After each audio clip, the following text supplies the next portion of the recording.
Hi, friends. My name is Matt. I'm the youth and family pastor at Cornerstone Church in Marshfield, here today with your Cornerstone Connection, a daily devotional. I imagine that some of you listening today are going through some pretty hard things.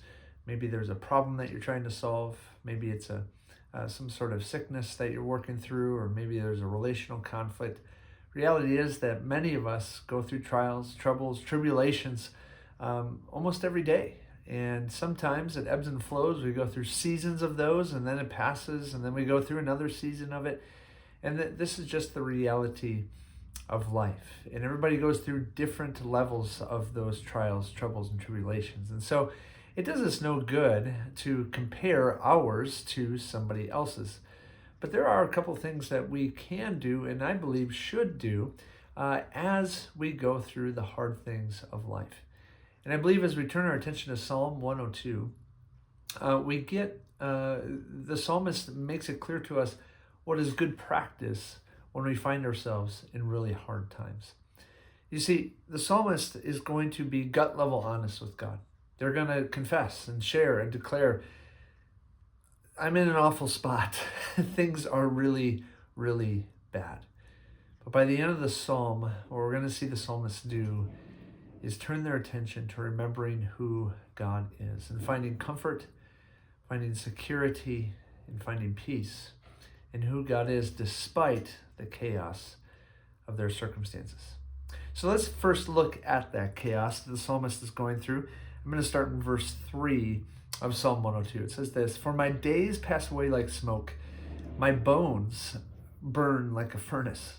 My heart is struck down like grass and has withered. I forget to eat my bread. Because of my loud groaning, my bones cling to my flesh. I'm like a desert owl of the wilderness, like an owl of the waste places. I lie awake. I am like a lonely sparrow on the housetop.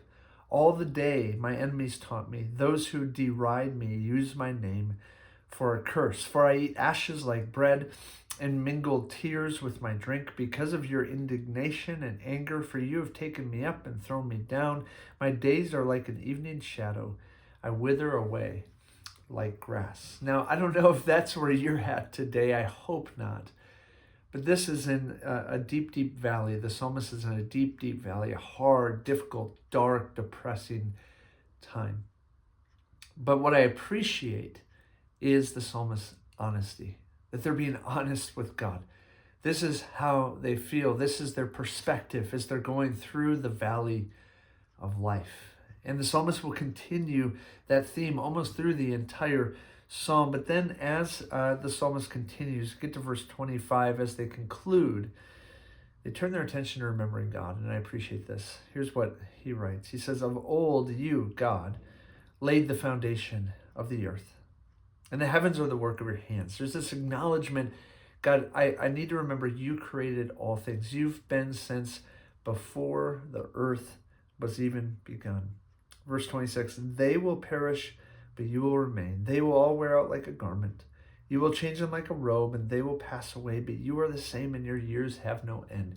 God, I take security in you. Though I will pass away, though I'm going through trials, though I'm going through the troubles and the nastiness of life, God, you will never cease to exist.